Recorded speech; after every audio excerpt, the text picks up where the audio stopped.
Ahoy! Kamusta mga Repa Pips? Magandang yaman sa inyong lahat. Sa video na ito, magde-demonstrate tayo paano literal ginagamit yung Alex 11 Pro Dashboard para pagkakitaan. Na kung saan itong Alex 11 Pro Dashboard na to ay exclusively lamang available sa aking mga estudyante sa aking online masterclass. Paano nga ba diskarte? Sabihin na lang natin, ito yung current market price. Naandito sa 1.3043 yung current market price. Naandito siya.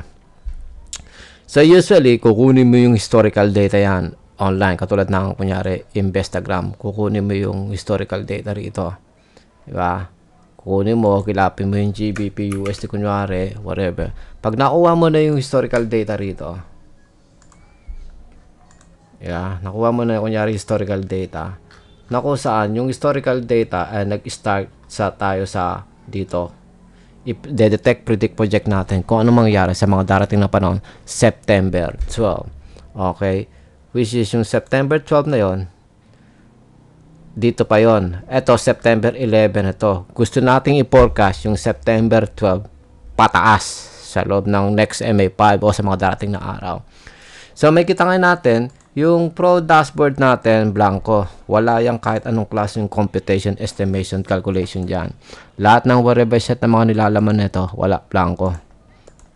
At number 1, mag-e-error yan sis. Wala siyang pwedeng i-compute. Makikita natin, walang pwedeng i-compute. Pati itong historical data natin, wala, di ba? So ngayon, ano nga ba ang potential netong September 11 papuntang September 12, 13 pa for the next MA5 hanggang all the way sa mga darating na araw.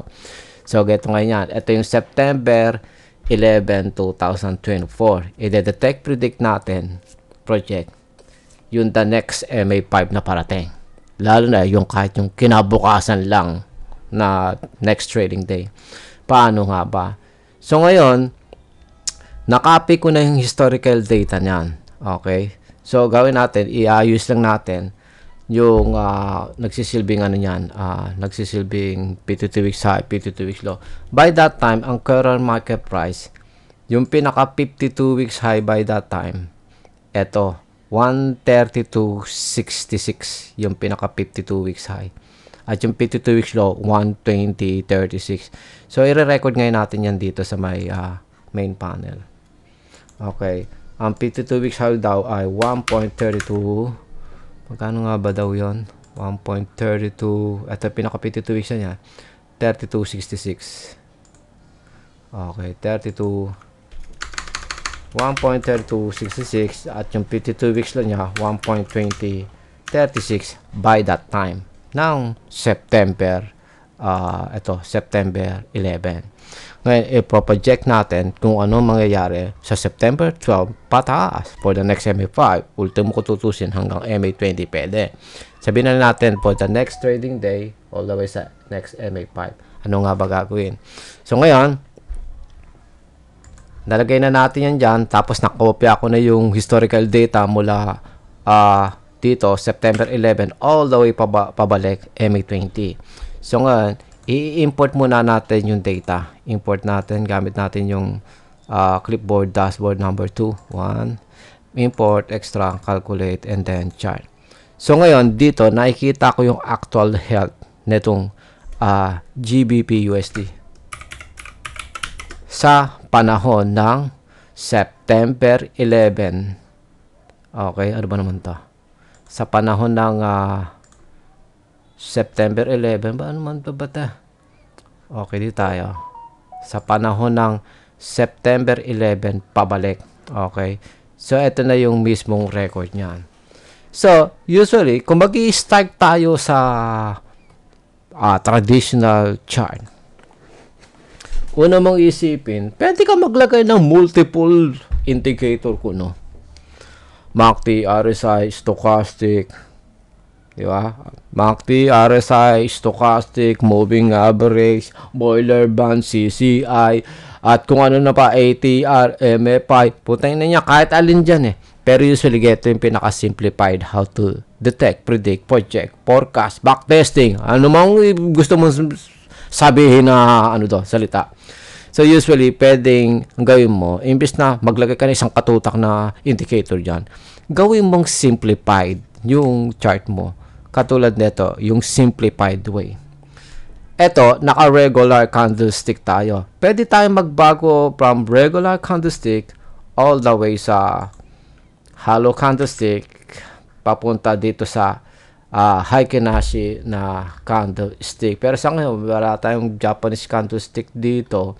So, mag-stick lang tayo sa idea ng regular candlestick. Pwedeng hollow, pwedeng regular candlestick. Pero sa ngayon, wala tayong ano dyan. So, ito yung standard na candlestick. So, usually, isipin mo lang naman, hagilapin mo yung higher and lower trend line. So, ito yung higher trend line. Sa ganyang pagkakataon pa lang, pinagkokonekta mo yung lahat ng mga highest ascending, di ba? Yung high trend line na yan ay nagsisilbing resistance level mo. At syempre, pag nagagilap pa naman ng lower trend line, edi ito yung lower trend line mo. Pwedeng ganyan or pwedeng ganito. Pero mas ideal, ganito. I-disregard mo itong idea na to. Kumbaga itong idea na to, on sell, on sale na event. Okay? So ngayon, sa higher and lower trend line pa lang, puta, naintindihan mo, uy, ascending. It's like, kapag sinamap natin mula kaliwa to kanan, uptrend. Ascending yung trend line, tapos mula kanan to kaliwa, o kaliwa to kanan sa chart na yan, sumatotal sum up, uptrend. Diba? Ngayon, syempre, way in advance, dapat alam mo na keso, sa upper side ng trend line, resistance level, sa lower side ng trend line as support level. Pero sa individual position ng candlestick, ito yung support, ito yung resistance, ito yung support, ito yung resistance, ito yung support. So sa tuwing tumatama ng support dyan, dun umaakyat. Ito yung support, paakyat. Ito na naman yung support, paakyat. Ito na naman yung support. Ano sa palagay mo mangyayari kinabukasan September 12, 2024? So, sa trend line pa lang, alam mo na way na fucking advance is a bullish signal. Di ba? Kaso, tanginang yan, nabaliw ka sa kakakonsume mo every fucking word online ng kung ano-ano. Akala mo you're doing something good, pero ang totoo, you're not doing any shit. Nakikinig ka, naloload ka kuno, nagbabasa ka ng kung ano-ano, pero hindi mo naman iniintindi talaga, inuunawa yung nakikita, narinig, binabasa mo. Kasi masyado ka mapagpatol. Kung ano lang nakikita, narinig mo, fucking word online pagdating sa chart. Puta, iyon at iyon ang ginagawa mo. Gaya-gaya po tumaya ka. Versus sa itong video na ito ngayon, na narinig mo. Kakaiba, di ba? So, sa higher and lower, o sa trend line pa lang, alam mo na agad, way in advance, itong current na position ng candlestick is a bullish signal. Support, lilipad.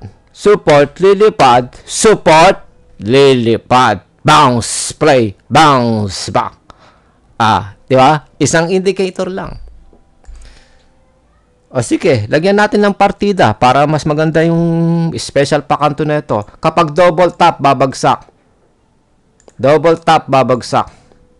Double tap, bumabagsak. Double tap, babagsak, bumabagsak. Pag double bottom, umaakyat. Double bottom, umaakyat. Ha? Double bottom, umaakyat. Double bottom, umaakyat. Ano pa? Nakulang po siya. Sa tuwing nakakita ka ng getong klaseng event or scenario, this is trade range sideway aka consolidation event. Paano ka mananalo sa trade range sideway consolidation event? Para manalo ka dyan, alam mo, repa page ko anong gagawin mo. Magpunta ka dito sa aking official Facebook page, Alex Sonce Business Management Consultancy, at hagilapin mo yung whatever shit na sinasabi kong Alex Sonce Online Masterclass. Kung makiki-apple buraut ka lang pala sa usaping Alex Sonce about trading scalping, yan, punta mo ko dyan. Pero joke lang, geto yan.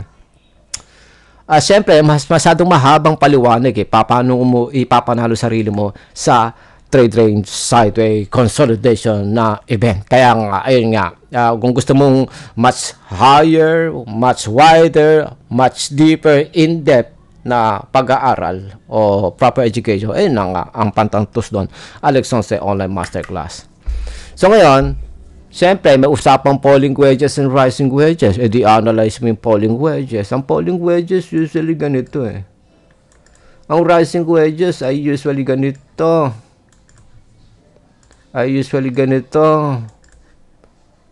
Mga rising wedges, falling wedges usually ganito. Falling wedges usually ganito. Blah blah, di ba? Mga ganong klaseng idea, mga basic ideas, shit na yon. Naku, saan million times mo na makikita ko tutusin every fucking where online. Pero pinag-uusapan ngayon natin, pinaka-simplified way to fucking analyze chart. Kagaya nga ng starting point natin. Everything about trend line. Di ba? Pero alam mo na yung double top, double bottom, falling wedges, rising wedges, pati yung mga antenna ng kada isang candlestick, which is itong antenna to, which is wing, di ba? Paano nga ba nagwo-work yan? Ano yung real logic and psychology ng mga wing ng double top, double bottom, falling wedges, and rising wedges? The more na naiintindihan mo yun, the more na natatanto mo, mas mapapadali ang process ng iyong technical analysis gamit lang ng iisang indicator. So ngayon, yung una natin pinagbasyan batayan dito, yung trend line. Yeah? Dito pa lang, initial thoughts and vision mo, anak ng puta, is more on bullish signal dito, aakyat. It doesn't fucking matter anymore kung may wink yung candlestick sa taas, may antenna sa ilalim. What matters the most? Past transaction, panitalo. Nanggaling yan dito eh. Panitalo sa current na position. Diba? O sige, level up pa natin. Diba? Tingnan, papakantol lang ako, galingan ko na, diba? Para mas maintindihan mo na, yes, indeed, it's a bullish signal, yung red candlestick. Maglagay ka ng isang moving average, katulad nito, moving average ng MA20. Up, naglagay ka ng moving average na MA20. Yung current market price ito, 130.43. Diba? 130.43. Tapos, yung moving average na MA20, 131.00. So, siyempre, basic idea sa moving average. Kapag below the candlestick, kaya kapag above the candlestick, babagsak. Below the candlestick, kaya above the candlestick, tanginin yan, nalintikan ka ngayon tuloy. Na kesyo akala ko ba bullish yan? Above the candlestick yan. Tapos may wing pa o rejection ng uptrend. Usually, yun may isip mo, di ba? Sis may hilig kang maki-epal out every fucking word online. Consume ng kung anong klaseng content. Di mo naman alam talaga kung paano ang wastong pag-iintindi. Pero, either way, sumatotal, ako pa rin magsasabi sa iyo, it's a bullish signal pa rin yung last candlestick. It doesn't fucking matter anymore if it's above the candlestick, yung moving average. Nakikita mo itong lower trend line na ito. Nakikita mo itong higher trend line na ito. The same thoughts and vision ang i-apply mo sa may moving average. Higher trend line ng moving average. Lower trend line ng moving average. Ano nakita mo? The ascending uptrend. Gets? So ngayon, may dalawang confirmation ka na. Unang confirmation yung higher and lower trend line. Pangalawang confirmation yung trend line mismo ng moving average. Na kesyo, it doesn't fucking matter anymore if it's above or below the candlestick kuno, yung moving average. Pero sa ngayon, nasa above. Pero you don't give a fuck. Kasi what matters the most, ito ay sumatotal verdict dito, is a bullish signal. Pwedeng pagpasihan mo, yung last candlestick, may wink sa ilalim. May wink sa ilalim, pero at the same time, mako-confuse ka, bakit may wink sa taas? Paano ngayon yan? Saan nga ba pupunta? Kaya ito babagsak. Kasi dito, nagkaroon ng wink, di bumagsak. Dito, meron na namang wink, iniisip mo, babagsak, di ba? Lalo na above the candlestick ko, no? Kasi siya yun ang alam mo, di ba? Kakasyo mo every fucking word online. Without even realizing, mali yung technical analysis mo. Naglalaro ka lang sa mundo ng huliasis. Yeah? Pero katulad nga sasabi ko, ang total verdict nito is a bullish trend. Bullish signal, yung last candlestick. Hindi na tayo bumasa sa kahit anong klaseng indicator. O sige, sabihin lang natin, kunyari, base tayo sa RSI. Pero usually, kahit hindi na eh. Kasi kinaalangan nga natin very simplified na chart, di ba? So, gagawin ngayon natin, since ang final verdict natin is more on bounce back, bounce play, bullish signal, last candlestick. O, gamit kunyari itong trading view na keso, bibili tayo ng 10 lot, that's considered 10,000 na volume. Sige, bibili tayo. Buy. Ngayon, since bibili pala tayo, saan naman tayo magte-take profits? Siyempre, di isipin mo, ano yung pinaka-recent highest? Ito. So, i-compute mo ngayon mula recent highest all the way sa current na pinaka-lowest na binagsakan versus sa current market price. Highest, recent highest, at yung pinaka-current na binagsakan dito sa last candlestick na 1.3001 versus yung highest 1.3266. Tangina, doon pa lang basic common sense, alam mo, is more on bounce back. Doon pa lang naintindihan mo, you don't have to fuck around sa may moving average na MA20. E di lalo na kung mag-MA50 ka pa, mag-MA100 ka pa, mag-MA200 ka pa, it doesn't fucking matter kahit mag-MA1 million ka pa, wala nang sense ngayon yon. Walang sense yun kaya mag-above or below. Lalo na above. Walang sense yan. Doon na lang sa idea, yung highest and lowest na pinagsakan versus sa current market price na geto eh. Doon pa lang, alam mo na agad eh. Tangina basic thing inside and out of the box lang eh. Alam mo na agad. Last candlestick is a bullish trend. It's a bullish candle. Diba?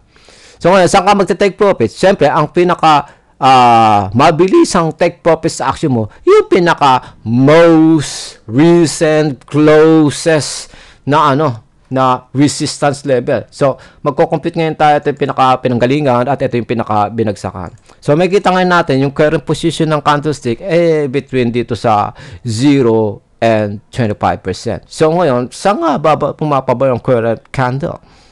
Sa 25% pataas o sa 25% pababa? Sa 25% pataas. Ba't mo nasabi yun? Kasi nga, yun yung sinasabi ng trend line eh. So, ibig sabihin, yung current candlestick o yung current market price na ito o itong kulay red na to, mas pumapabor yan sa 25% pataas. Kasi nga dahil sa sinasabi ng trend line. Di ba? Wala ang pakialam sa may moving average. Tsaka siya pa, kung sakaling may pakialam pa sa moving average, sumatotal, mineasure nga natin kanina, di ba? Ascending. You see the way. So, mako-confuse ka. Ganyan pala yun. So, ngayon, ang take profit sa action mo, siyempre, pinakakulelat na take profits mo dito sa ika 50%.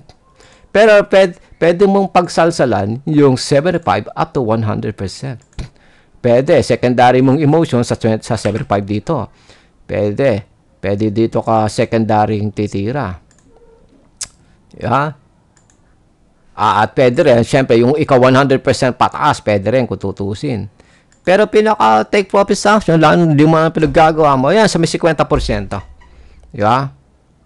Ang tanong ngayon, magkano nga ba yung mga value amount na yun? So, makikita natin, gumamit tayo ng Fibonacci, pero hindi the way ng Golden 8 ratio, the Milky fucking way. Hindi ganun. Ginamit lang natin yung Fibonacci as tape measurement. Nasa 0%, 100%. Diba? So, ngayon, gano'ng kalaki yung potential? Natatama ng 50%, 75%, 100%. Yeah?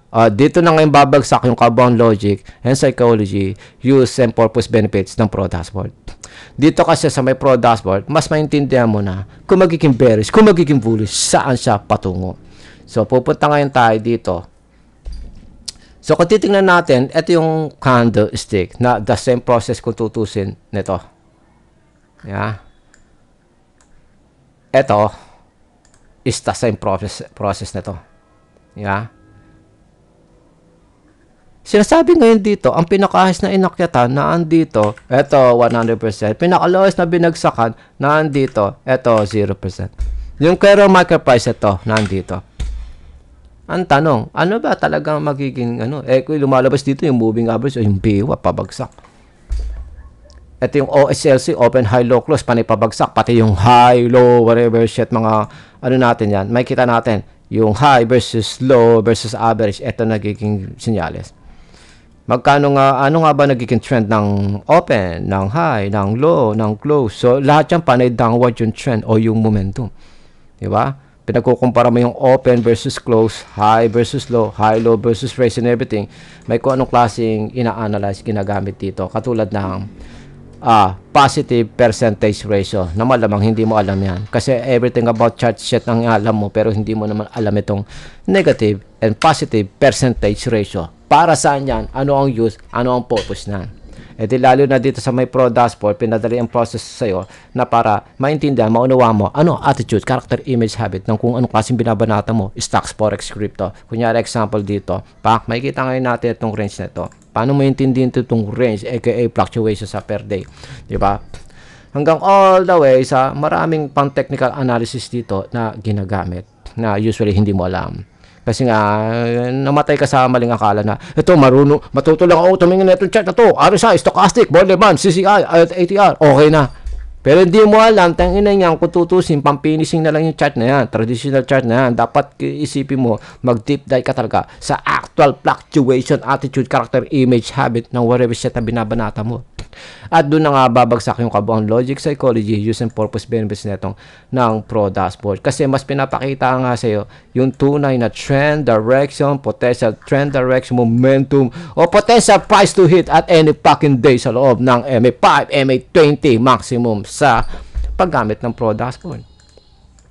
Diba? So ngayon, gawin natin dito sa high and low.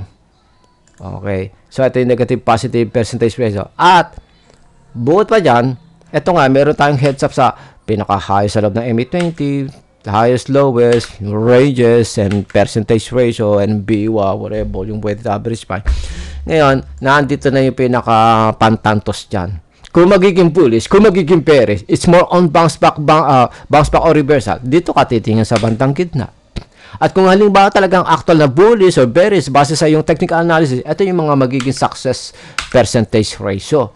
Pag nag-bearish o nag-bullish, may automatic computation sa'yo. At kung sakaling bumabase ka sa moving average na andito na ngayon under price frequency, kung tumama ng SMA, WMA, EMA, blah, blah, blah, blah, ito na yung mga potential tatamaan. At syempre, kung bumabase ka ng literal sa moving average, may mga computation estimation dito na MA5 per MA5, 10, 20, blah, blah, blah, tapos value, BWAP, tapos appreciation and depreciation. May computation ng pang MA7, may computation pang MA20, katulad nito, computation ng MA20 and MA7. Tapos, bukod sa ito nga, may idea ng pang-demand and supply dito na kung saan magtiting inside out of the box ka, paano ginagamit siya. Habang meron din tayo dito na kung magkano naging fluctuation nito, ilang panalo, ilang talo. Katulad nito, kunyari, pupunta tayo sa historical data. Ngayon pa lang, malaman, nababaliw ka na, naduduling ka na sa pinagsasabi ko rito. Kasi kung ano na pinagpipindot ko, na kung saan, wala namang pinagpipindot ko, everything about fucking numbers. Di ba?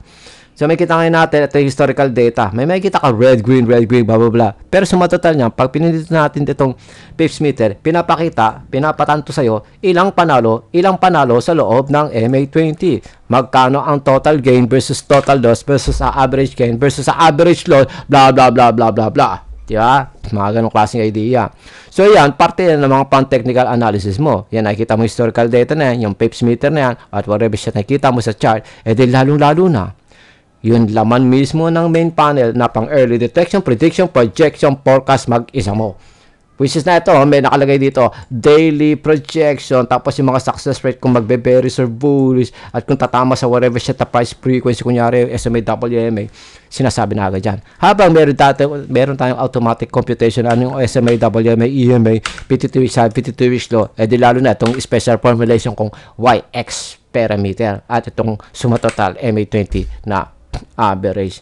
Bukod pa dyan, may kung anong klaseng craziest na computation ito na kung saan decades of experience ang laman ng Pro Dashboard. Makikita ngayon natin dito, MA20 true moving average. Snapshot. Ito yung pips meter, tapos na andito naman yung snapshot. Diba? MA20 true moving average, snapshot.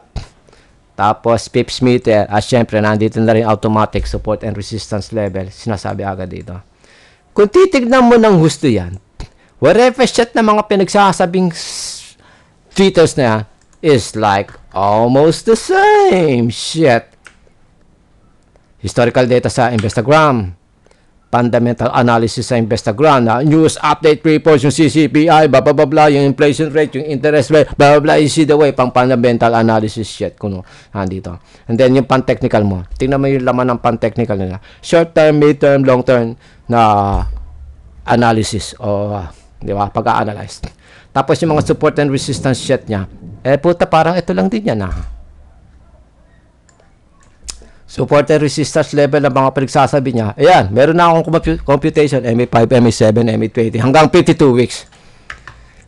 Tapos, eto, yung mga moving average shit na mga distance na, is the same process pinagsasabi dito. MA5, MA10, MA20, blah, blah, blah, blah. Na-guess may idea. So, ngayon, ayan, may computation pang simple moving average, SMA, at may computation sa pang EMA. Diba? Exponential moving average. And then after that, may sinasabi daw dito, volume tracker. Hindi pa pwede magkaroon ng information yan dyan na volume tracker since wala namang volume yung historical data. Di ba? So ngayon, pinapakita dito na so short term 20D, tapos mid term 50D, tapos long term ay 100D. Ano ibig sabihin ng mga D na yan? Siyempre, common sense. Tang inang yan. Ibig sabihin yan, duration time, duration or length. MA20 versus MA50 versus MA100. Tapos, makikita mo ngayon dyan, may special na terms and condition na kasi sasabi trade range, sasabi sideway. Paano naging sideway yan? Kung pataas yan, diba? Nabaliw ka na. Sa kaka-self-study, akala mo, alam mo na ginagawa mo. Diba? Ngayon, paano ka mananalo sa sideway equivalent into trade range na sum up noon ay consolidation? Doon ngayon babagsak yung idea. Bakit nanatiling buhay ang Alex 11 online masterclass ng ilang panahon na? 2015 versus 2024 ngayon. Na-guess nyo? Para malaman natin kung 2024 ngayon. 2024, di ba? Hindi pwedeng manatili ang Alex 11 masterclass kung wala yung value, kung walang kwenta, walang silbi. Di lalo na hindi para gamitin ko yung pro dashboard, mag-accept ng buong buhay ko para matuto mag-learn na mag-code tapos gawin ito. Puta, decades of experience na laman nito. So ngayon, makikita natin, meron din dito yung mga paano nakalalaman yung momentum. Ito nga, gumagamit siya ng indicator na RSI, ADX, moving average, tapos ikaw naman baliw na gagamit ka ng border band, CZI, ATR, MA5, puta, lahat na yata ng chart, ginamit mo na, lahat na yata ng indicator. Samantalang ito sinasabi ko ngayon, simplified way of charting. So, na-guess nyo, mas marami pang panahon na inuubos ko sa kakatingin, sa kakasalsal ng whatever shit ng mga value amount dito versus na susubsub ko yung baga ko dito. Na kung sakaling susubsub ko yung betlog ko rito, yung kaliwa lang, tapos very basic lang ang iisipin ko. Di ba? Katulad nga ng pakanto na ito. Katulad ng pakanto na ito, simplified way of charting. Di ba? How to detect, predict, project, analyze, backtesting, bahala sa buhay mo, anong tawag doon. Di ba? So, may kita mo, kung magsa-self-study ka, how the fuck you will know yung mga getong klaseng measurement and threshold? Why the fuck kinakailangan intindihin mo pa yan? Kung nagtuturo ka kuno ng basic simplified way ng chart na geto. Doon pala sa may simplified way pa lang ng chart, nabaliw ka na. Paano pa kaya sa may getong masyadong too sophisticated, too technical na diba? So, para maintindihan mo kung paano mina-maximize yung pro dashboard na, paano magiging pera. Ito nga yung good example. Dinedetect, predict, project na natin. Sinasabi ngayon daw dito, kung sakaling tataas o babagsak, kaso, verdict natin dito is a bullish trend. Kaya ang take profit action natin, kulelat yung ika 50%. Pero pwede natin target dito sa 75%. 1.30 something natin binili, pero ibebenta natin maximum sa 1.32. Diba? Titignan natin ilang araw ang paghihintay para tumama, which is by that time magiging kita mo ay $159. So sinasabi daw dito ang projection sa 75 around 1.32 versus natin sa may pro dashboard, kung sa may bullish signal daw yung current market price na 1.3038 ay heading from 1.3065 papuntang 1.3147 pag dito sa may success percentage ratio na measurement. Pero pagdating dito sa may price frequency, ang measurement, ang tumama lang daw itong current market price, tumama lang ng SMA yan, 1.3051 na ang market price by that time. pag tumama ng WMA, 1.31 na. Ang layo ng 1.3108 versus sa 1.3038. Di ba? Pag nag-EMA yan, 131.76. Pag di-round up to the nearest number yan, 1.32. Kaya no fucking wonder, ilalagay na nga natin, take profits natin, doon sa ika 75% na measurement. Pwede kung tutusin, dapat take profits mo talaga ito 50%. Magiging 1.3136. Sabihin na natin, 1.3150. Basta, lagpas ng 1.30. Puta, laki nakikita mo doon. Diba? Kaysa 50%, wag mo na yung isipin 75%. Pero sa talaga natin 75%. Ngayon, bukod pa dyan, ito na nga, yung mga pagbabasihan, ito, yung mga nakalista dito, di ba? Yung mga pwede mong pang technical analysis. Unang-una, double check mo kung magkano ba yung high and low, tapos yung moving average at yung candlestick nga. Magkano total gain, total loss, average gain, average loss. Ilan na lang yung nagiging loss ngayon, ilan na lang nagiging panalo ngayon, blah, blah, blah. Which is the same process na nakasulat dito sa main panel. If it's more on bounce back, if it's more on reversal, dito at titingnan ng mga success ratio.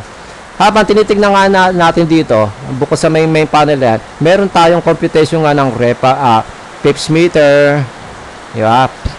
Tapos yung MA20 na true moving average, at yung snapshot, yung potential support and resistance sa whatever set na threshold, MA20 pips meter, at whatever set ng mga threshold dyan, at kung ano-ano pa, di ba?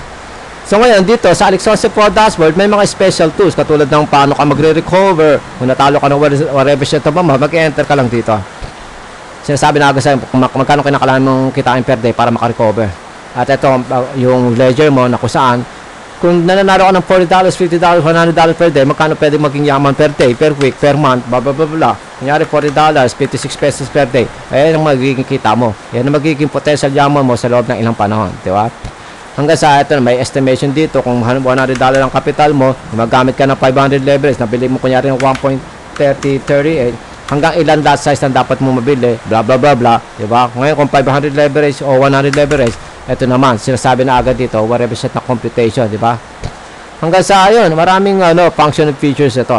Pero usually, dedicated ito, pan day trading and scalping, kay stocks, forex, crypto. Lalo na hot item natin, yung forex, di ba? Pinapakita ko, live trade and scalp, manalo, matalo, palagong pepot, lang na kapital, pang mahirap na kapital, nanalo ng more than 100%, nanalo ng more than $100 sa loob ng isang araw, di ba? Nandahil sa palagong pepot, pang mahirap lang na kapital.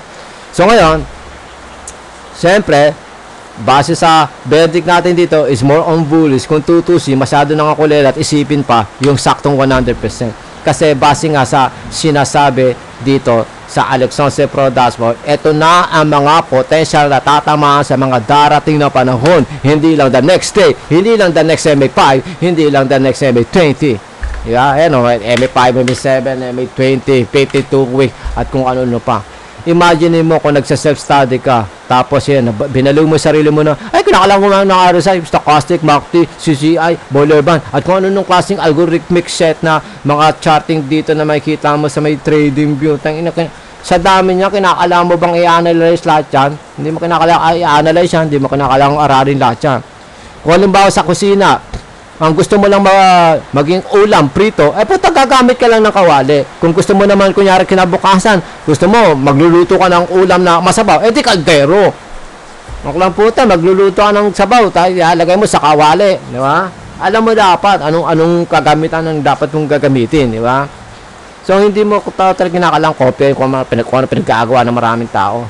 Dapat, ang gawin mo, huwag mong gawin yung ginagawa ng maraming tao para magkaroon ka ng some kind of distinctive uniqueness hanggang sa all the way, along the way, puta, ma-discover mo na yung sarili mo kung gaano kakatanga kabobong day trader ko no, o investor, hanggang sa all the way na maka-formulate ka na ng sarili mong formulation and talagang concrete strategy.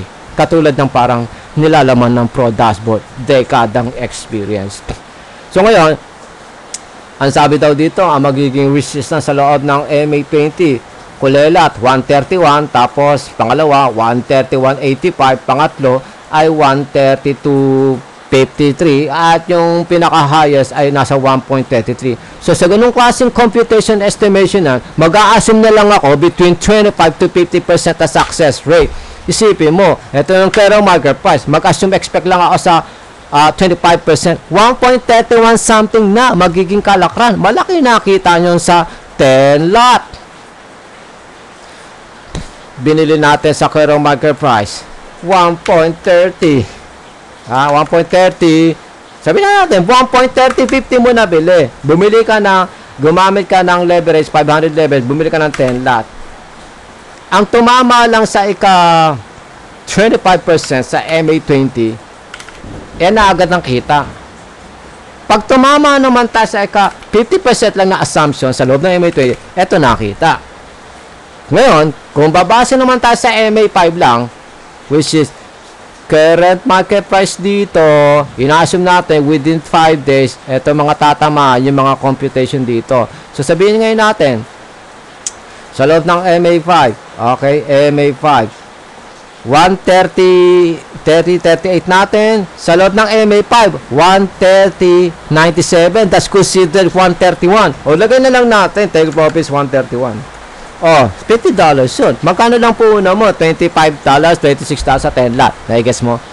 Sa gamit na 500 leverage. Pero pag gumamit ng 100 leverage, malaki ang magiging capital mo dyan. Magiging malaki capital mo dyan kapag na ano ka. 1.30, okay natin, 1.3038. Magiging malaki capital mo dyan. Okay, pero lagay natin uli sa 500 leverage. Di ba? Sa MA5 pa lang yan. O sige, 50%. Ito yung 50% na success rate. Ito yung 50% na success. Ang laki pa rin kita, di ba? Ulitin natin. 1.3038 10 lot sa 50% na success rate. Puta, kahit nga hanggang 100% sa MA5 eh. O sige, hanggang 50% lang. Sa MA5, 50%, yan ang kita. Sa MA7, sa 50%, yan pa rin ang kita kasi ganun pa rin yung computation sa loob ng MA7. Pero sa MA20, sa loob na 50% na success rate, eto ang kita. Teka, ba't yan ba nagano? Ulitin natin. Eto ang kita sa loob ng MA20. Parang ano yata ito. Nagbago yung ano. Ulitin natin. 1.3185. Yan. Pag dun sa may MA7 o MA5, 1.3156. Ganyan ang difference. Kung 25 to 50%, na-guess nyo. So ngayon, isa talaga natin, hanggang 50% lang tayo.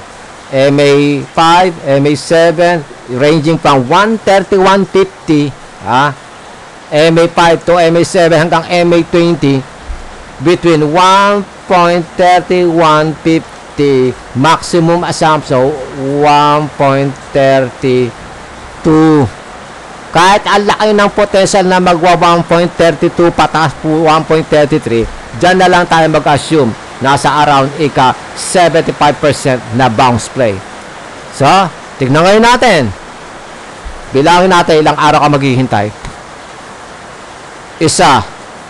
Puta, 50%. Dalawa. Tatlo. Tatlong araw ka lang naghintay. Magkano kero market pa? 132.16. 132.16, Okay. Tingnan natin yun. 132.16. Ito na yung computation yun. 132. Yung kero market pa, 32.16. Yan na agad lang kita ng 10 lot mo. Tingin na yan. Tatlong araw lang.